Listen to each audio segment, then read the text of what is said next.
Swastiastu, kembali lagi bersama saya Agus Wabawa. Pada kesempatan kali ini kita akan membahas mengenai filsafat pendidikan sebagai studi teoritis dan praktis.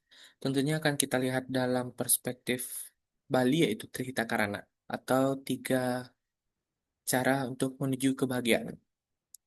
Nah, sebelum kita mengenal lebih lanjut mengenai filsafat pendidikan sebagai studi teoritis dan praktis dalam perspektif Trihita Karana, mari kita merenungkan terlebih dahulu tentang pertanyaan sederhana.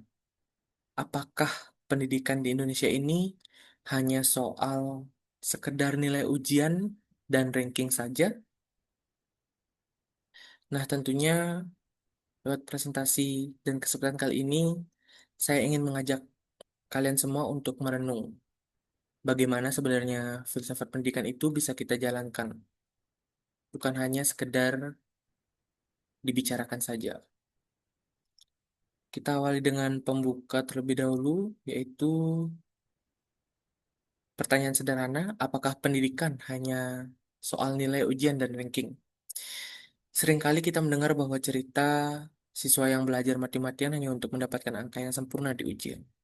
Tetapi ketika hasilnya tidak sesuai harapan, maka mereka akan merasa gagal dan seolah-olah seluruh proses belajar itu tak ada artinya. Nah, pertanyaannya, apakah benar pendidikan di Indonesia itu hanya bisa diukur dari angka-angka tersebut? Padahal sistem pendidikan kita memang masih banyak yang bisa menekankan hasil tes. Tetapi hal-hal yang jauh lebih penting dari sekedar hasil tes itu seperti kemampuan berpikir kritis, empati, kepedulian sosial, dan tanggung jawab pada lingkungan seharusnya lebih ditingkatkan. Kita lihat latar belakang permasalahan di Indonesia terutama bahwa pendidikan adalah fondasi peradaban. Namun, masalah besar akan muncul ketika pendidikan itu direduksi hanya menjadi instrumen ekonomi, yang artinya untuk menghasilkan tenaga kerja, mengejar sertifikat, dan berfokus pada ranking. Padahal sebenarnya filsafat pendidikan itu hadir untuk mengingatkan bahwa pendidikan harus lebih dari itu. Filsafat pendidikan itu harus membentuk manusia seutuhnya. Sayangnya masih ada jarak atau kesenjangan yang cukup besar antara filsafat pendidikan sebagai teori dengan praktik sehari-hari di sekolah. Kita bahas mengenai filsafat pendidikan teoritis terlebih dahulu. Nah, di sini filsafat berfungsi sebagai pemberi arah apa sebenarnya tujuan pendidikan, nilai apa yang harus ditanamkan, dan bagaimana manusia seharusnya berkembang lewat proses pembelajaran. Namun, teori sering dianggap abstrak dan jauh dari kenyataan kelas. Guru juga sering bingung bagaimana caranya menghubungkan gagasan filosofis yang cukup besar dengan tugas mengajar harian. Nah, menurut Supriyanto dan Isbandiah, ada kesenjangan besar antara teori dan praktik. Sementara Besta pada tahun 2021 mengingatkan bahwa pendidikan seharusnya tidak sekedar menyiapkan tenaga kerja, melainkan membentuk manusia yang berdaya dan bijak. Kemudian kita lanjutkan ke filsafat pendidikan sebagai praktis. Nah, disinilah filsafat pendidikan itu hadir dalam arti praktis, berperan, aksi nyata. Nah, filsafat tidak berhenti pada konsep, tetapi harus diwujudkan dalam tindakan nyata. Baik itu guru, kepala sekolah, bahkan pembuat kebijakan pun semua harus mampu menjembatani teori ke praktik. Contohnya, ada di kurikulum Merdeka dengan proyek penguatan profil pelajar Pancasila. Tentunya ini adalah supaya upaya agar nilai filosofis benar-benar hadir dalam kelas. Namun, faktanya banyak guru masih terbebani oleh administrasi. Sementara fasilitas yang terbuat dan terbatas membuat inovasi itu sulit untuk dilakukan. Tetapi ya kita lihat ada praktik baiknya. Nah, misalnya kegiatan gotong royong, kerja kelompok, atau menjaga kebersihan lingkungan. Penelitian Emma Lasari dan Wulandari menunjukkan bahwa hal-hal sederhana seperti inilah yang efektif untuk menanamkan nilai kerjasama. Nah, lantas, cerita Karana sebagai apa di filsafat pendidikan sebagai studi teoritis dan praktis ini? Ya, tentunya cerita Karana ini dapat menjadi jembatan antara teori dan praktik, di mana kita ingat lagi cerita Karana itu menekankan tiga harmoni, parahyangan, pawongan, palemahan, hubungan manusia dengan Tuhan, dengan sesama manusia, serta hubungan manusia dengan alam.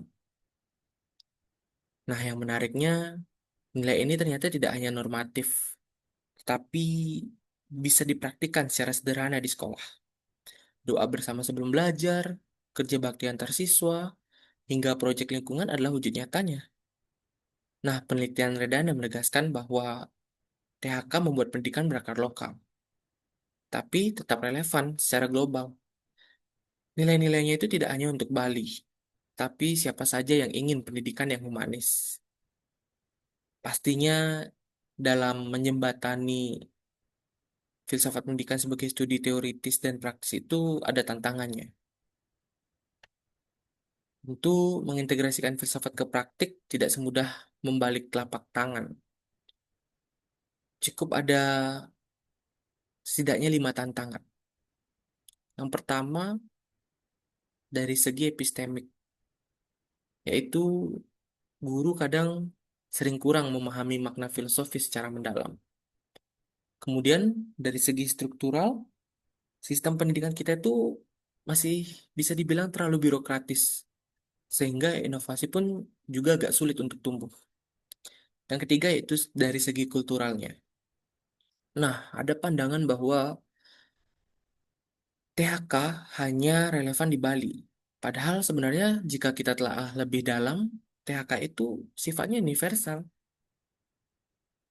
Hanya judulnya saja yang berubah di setiap daerah. Yang keempat mengenai arus globalisasi, yang dimana sering menekankan pendidikan agar mengikuti logika pasar kerja. Dan yang kelima yaitu kesenjangan akses. Tentunya terdapat kesenjangan besar antara sekolah di kota dengan sekolah di desa. Inilah yang membuat penerapan nilai filosofis itu tidak merata. Lalu sekarang pertanyaan pentingnya adalah apa implikasi filsafat pendidikan dalam kehidupan sehari-hari?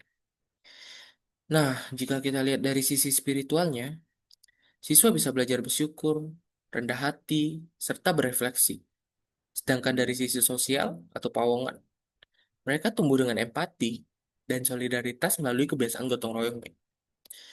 Dari sisi ekologis, yaitu pelemahan, siswa bisa belajar bertanggung jawab, baik itu menjaga bumi melalui aksi sederhana, misalnya seperti daur ulang ataupun penghijauan. Nah, yang lebih penting tentunya pendidikan berbasis filsafat ini menuntut pemerataan akses dari segi kebijakannya. Semua anak, baik itu di sekolah elit ataupun pelosok atau 3T, berhak untuk menikmati pendidikan yang humanis tentunya. Nah, sebagai penutup, mari kita kembali ke pertanyaan awal sebelumnya. Apakah pendidikan itu hanya soal nilai ujian? Ya, jawabannya jelas tidak. Karena pendidikan itu adalah soal membentuk manusia yang utuh, yang memiliki ketiga nilai THK tadi, spiritualitas, solidaritas sosial, serta kesadaran ekologis. Tentunya cerita karena ini memberikan kita jembatan untuk menyatukan teori yang indah dengan praktik yang nyata. Jika dicoba untuk diterapkan secara konsisten, tentunya pendidikan Indonesia ini akan benar-benar memanusiakan manusia sesuai dengan hakikat dari pendidikan pada umumnya. Bukan hanya sekedar mencetak angka dan sertifikat, apalagi ijazah. Tentunya saya ingin menutup dengan 3 pertanyaan reflektif untuk kita semua sebelum mengakhiri renungan kita kali ini. Yang pertama, apakah mungkin pendidikan tanpa ujian itu masih bisa dipercaya oleh masyarakat? Lalu yang kedua, bagaimana cara kita mengintegrasikan nilai lokal ke kurikulum nasional tanpa membuatnya terkesan eksklusif.